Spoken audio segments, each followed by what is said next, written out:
ये जिले से आज तक एक आदमी नरक नहीं गौ। तुम्हारे जिले से कोई नरक नहीं गौ आज तक। वो गौ होए तुम सिद्ध कर दियो, हम कथा छोड़ के भाग जाए भाई। तुमने हमारी बात झूठी कर दी कि आज तक को नर्मदापुर जिला से अगर नरक गौ हुए तो कैसे अबे तक तुमने मरे की जितनी चिट्ठी पड़ी हुई है वो में जो ही लिखो हो जाए कि फलानी तारीख हो स्वर्गवास होगा। आज तक उन्हें लिखवाओ कि नरकवास होगा।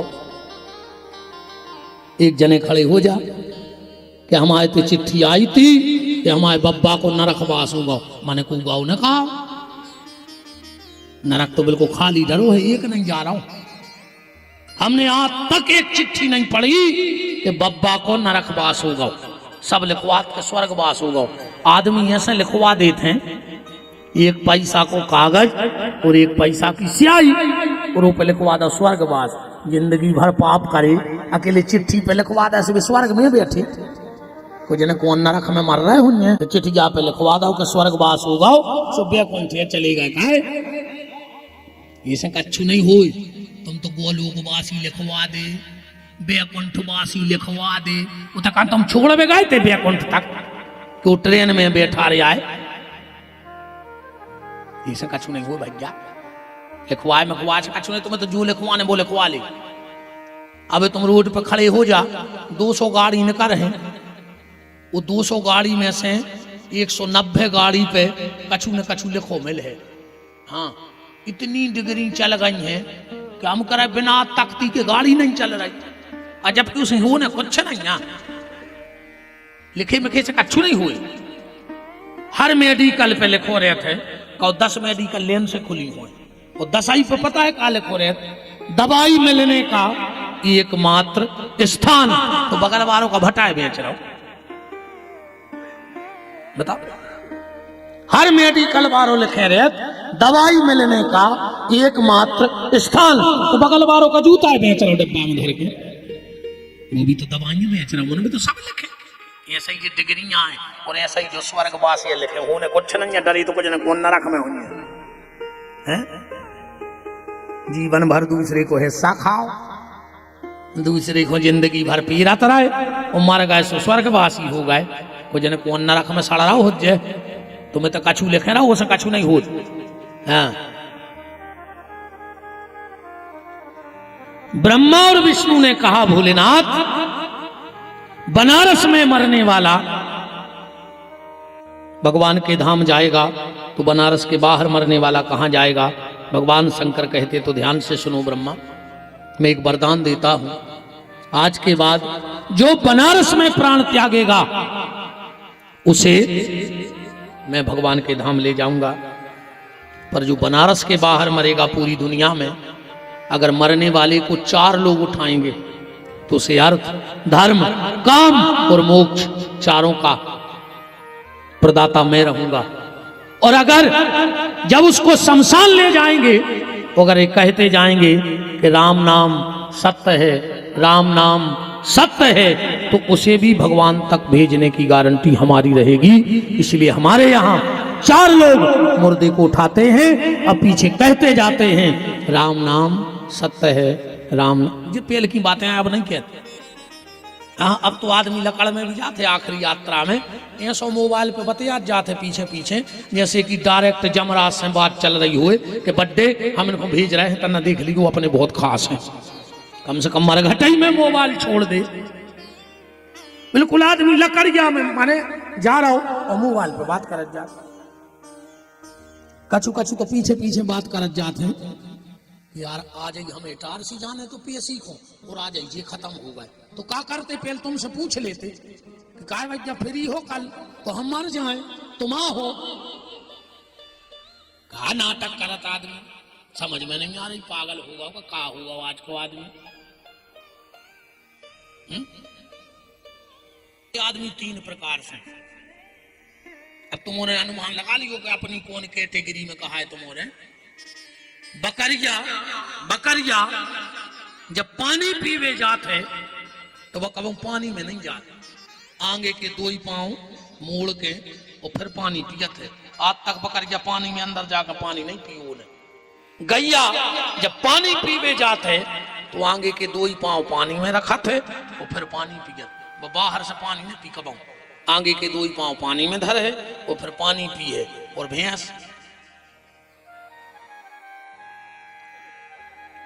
भैंस कैसे पानी पियत? सबसे पहले वह भीतरे जे है वो को अच्छो मचे है, न खुद के काम को रहे है और न दूसरे के। सो कहूँ 1-2 भैंस कहूँ आ गई हो, समझ गई? ने खुद कथा सुने ने दूसरे को सुनन दे। समझिए कि भैंस आ गई और मचा दियो ने कथा। हाँ, अब ध्यान रखियो। अपन को गज्जा और बकरिया बन के कथा सुनने ने तुम्हारे पड़ा बनियो न पूरी मचा दे कथा। अपन तो बकरिया और गज्जा ही ठीक। अच्छी कथा सुनो भगवान की। बोलो वृंदावन बिहारी लाल की जय। अब बात मेन ये आती है कि जब घर से मुर्दा उठता है तो बीच में उतारा क्यों जाता है? उतारा जाता है कि नहीं उतारा जाता? क्यों उतारा जाता है? क्या परंपरा है इसकी? इसकी ये परंपरा है, ध्यान से सुनना। पहली तो हम एक कथा बताएं, फिर आपको वेद मत बात बताएं। एक शास्त्र मत चर्चा और एक वेद मत चर्चा। शास्त्र मत चर्चा ये है, पूज्यपाद गोस्वामी तुलसीदास जी महाराज, नाम तो सभी जाना जिनने रामायण लिखे। अच्छा, कछु आदमी कहते हैं कि तुलसीदास जी की पत्नी ने होती तो तुलसीदास जी संत ने बन। बोले उनकी पत्नी ने डांट दाओ सो भी संत बन गए। तो पत्नी के डांटे से कोई संत बना थे का? और अगर पत्नी के डांटे से कोई संत बनतो तो सोन तलई में तो बाबा ही बाबा होते। बता दे कौन की घरवारी नहीं डांटे, उठा दे एक जने हाथ कि हमारे घरे नहीं डांटा। एक हाथ नहीं उठाओ। क्या जल जला है तुम्हारों का? नहीं जियो लाडली बहना।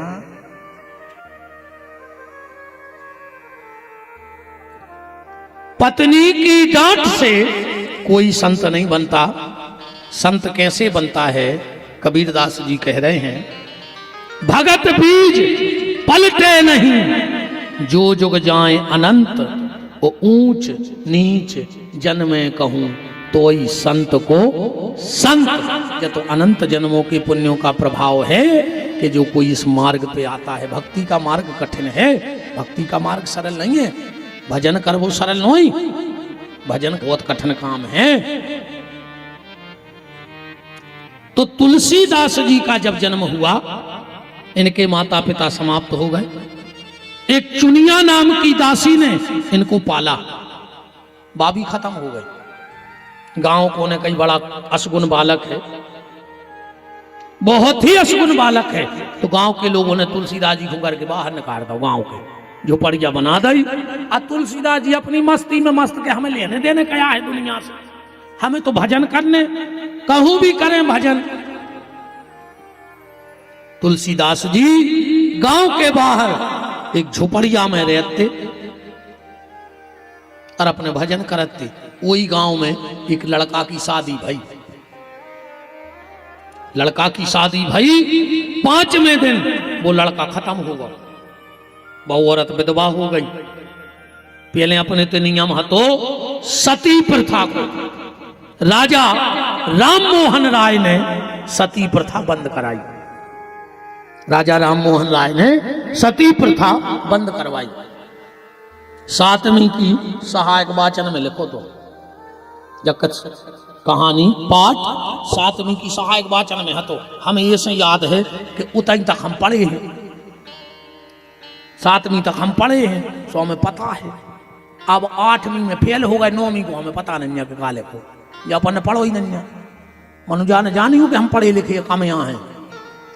अब हमारी एक क्लास रह गई है, अब हमारी 13वीं रह गई, 13वीं होने हैं अब। और हम को फेल भी नहीं कर सके दुनिया को कोनो मास्टर। 13वीं तो हमारी हो जाए, तुम्हारे तो यहाँ से हंस रहे जैसे तुम कारो कब्बा खाए बैठी हो। सबरी हमें देखने लगे कि महाराज महाराज अरे अब नहीं तुम्हारों की भी हुज्ज है।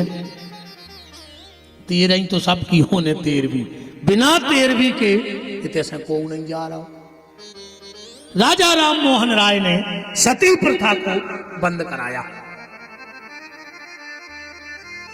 तो गांव के लोग उस लड़के के शरीर को ले जा रहे थे और वो नारी तैयार होकर पीछे पीछे सती होने जा रही थी। सब रो रहे थे, अभी तो रूह है जी को जवान लड़का मर जाए तो भैया रूह है। तो तुलसीदास जी अपनी झोपड़िया के बाहर निकल आए। वो महिला ने सोची कि पंडित जी हैं, अब हम तो सती हो भी जा ही रहे, तो पंडित जी को प्रणाम कर लें। तो जैसे ही तुलसीदास जी को प्रणाम करो, तुलसीदास जी के मुंह से निकल गई अखंड सौभाग्यवती भव। गांव के लोग बोले करे तुलसी तू वास्तव में पागल है, वो को घर बारो मारो धरो, बाप सती हो में जा रही और तुम कह रहे अखंड सौभाग्यवती भव। तुलसीदास जी बोले कि निकल गई मुंह में से। बोले काय? बोले राम जी की इच्छा से निकल गई। गांव के बोले तुलसी तुम पागल और तुम्हारे राम जी झूठे। तुलसीदास जी की आंखों में आंसू आ गए। बोले नहीं भैया, हमें पागल कह लो, ढोंगी कह लो, पाखंडी कह लो, पर हमारे राम झूठे हैं, हम जा नहीं सुन सका। गांव के बोले तो इसको प्रमाण दो, इसको प्रमाण दो। तुलसीदास जी बोले तो उतार दे मुर्दा फिरा। अगर तुम्हें राम को प्रमाण चाहने हैं तो मुर्दा उतार दो। मुर्दा उतार दिया। बोले अब सब लोग बैठ जाओ और बैठ के राम राम खाओ।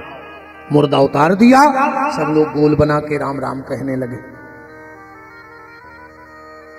तुलसीदास जी उठे, आंखों में आंसू भरे और मुर्दे के कान में जाके कहा, कांटे पुट्टा संग खाओ। अब सदन के पिताजी भी मर गए, हिस्सा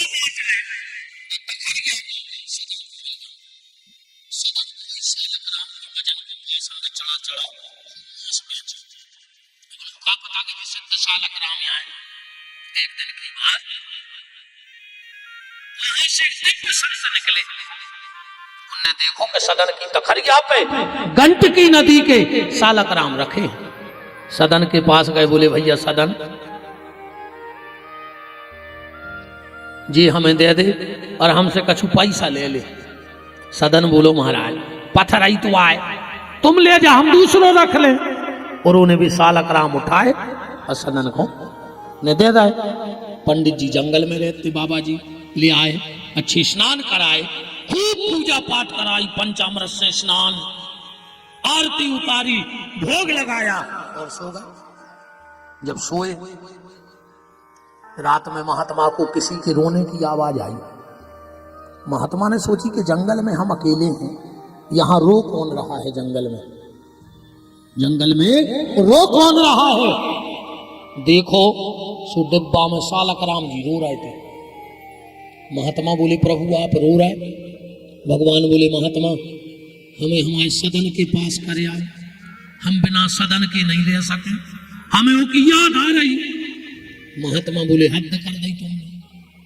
हम पंचामृत से नहात फिरे, फूल चढ़ाए, भोग लगा रहे और जो वो तुम्हें रख के मांस बेच रहा हूं, तुमको रो रहा है और तखरिया पे धरे दिन भर। भगवान बोले महात्मा जो तो अपनो अपनो सोच वो है, तुम्हें लग रहा हो कि सदन हमें तखरिया पे रख के मांस बेच रहा हो और हमें जो लगत है कि वो सदन दिन भर हमें झूला झूलाते रेत पलवा पे का काम ही नहीं है। भगवान को ठिकाना नहीं है कौन पे कभी रीझ जाए। और कहने लगे सुनो सदन की मांस की दुकान है, पर आज तक सदन ने मांस मुंह पे नहीं रखो और सदन ने आज तक कोई से झूठी नहीं बोली। और भगवान कहते हैं साच बराबर तप नहीं और झूठ बराबर पाप, और जाके हृदय साच है ताके हृदय आप। महात्मा ने उठाए भगवान सालक राम, रात में सदन के पहुंचे, कुंडी खटखटाई, सदन ने करके आए, क्या बात है? महात्मा बोले सदन जिनको तुम साधारण पत्थर समझ रहे थे, ये साक्षात गंडकी नदी के सालक राम हैं। सदन की आंखों में तो तर तरस हुआ बहन लगे। अरे राम राम राम, हमने इतना बड़ो पाप कर दो कि हमने भगवान के भजन को मांस बेचो। सदन बोले, महात्मा अगर हम तुमसे कुछ मांगे तो क्या हमें मिल जाएगा? अगर हम तुमसे कुछ मांगे तो क्या हमें मिल जाएगा? महात्मा बोले, मांग के देखो क्या चाहेगा। सदन बोले, तो तुम्हारे गले में जो झूली माला डली है वह हमें दे दे, अब हमें इतने नहीं नहीं। महात्मा की झोली माला ली और सालक रामों में रखे और सदन चल पड़ी जगन्नाथपुरी। पुरी में पहुंचे, जा ही रहे थे, रास्ता में एक पति पत्नी घर के बाहर बैठे थे। पति ने सदन से कहा कि भैया कहां जा रहे? बोले पुरी। वो बोलो कि अब शाम हो गई है, इतने से 25 किलोमीटर जंगल ही जंगल है और जंगल में बहुत जानवर हैं, तुम रात कहीं बिता ले, हमारे ते रुक जाओ, सवेरे चले जाइए। सदन ने कही ठीक है। पति पत्नी से बोलो कि सुनो,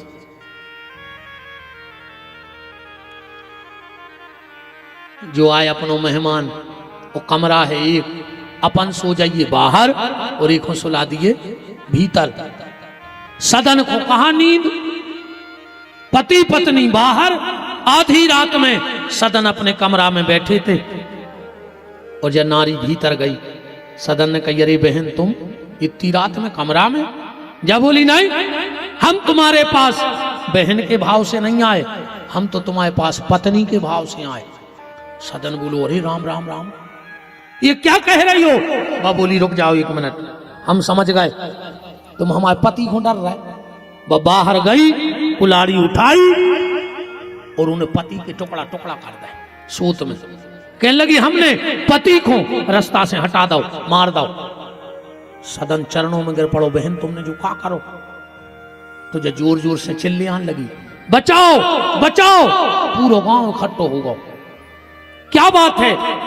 जब नारी बोली कि देखो हमारे पति ने एक रुकबे की जगह दी, इन रात में आके हमारा हाथ पकड़ लो। हमने कही हम पति को जगा दें, इन्हें हमारे पति को काट के फेंक दो। गांव के लोगों ने सदन को बांधो, राजा के सामने ले गए। राजा ने आदेश दे दिया, इसके दोनों हाथ काट के इसे छोड़ दिया जाए। राजा ने 2 ही हाथ कटवा दिए सदन के। सदन पूरी चले जा रहे और मन में सोच रहे हैं कि हे प्रभु, जब तक इन हाथों से हमने मांस बेचो, हमें कभी बुखार नहीं आओ। और आज पहली वीर माला का उठाई, तुमने हमारे हाथ ही कटवा दे दो। सोचते सोचते सदन जगन्नाथपुरी पहुंचे और जैसे ही पुरी पहुंचे,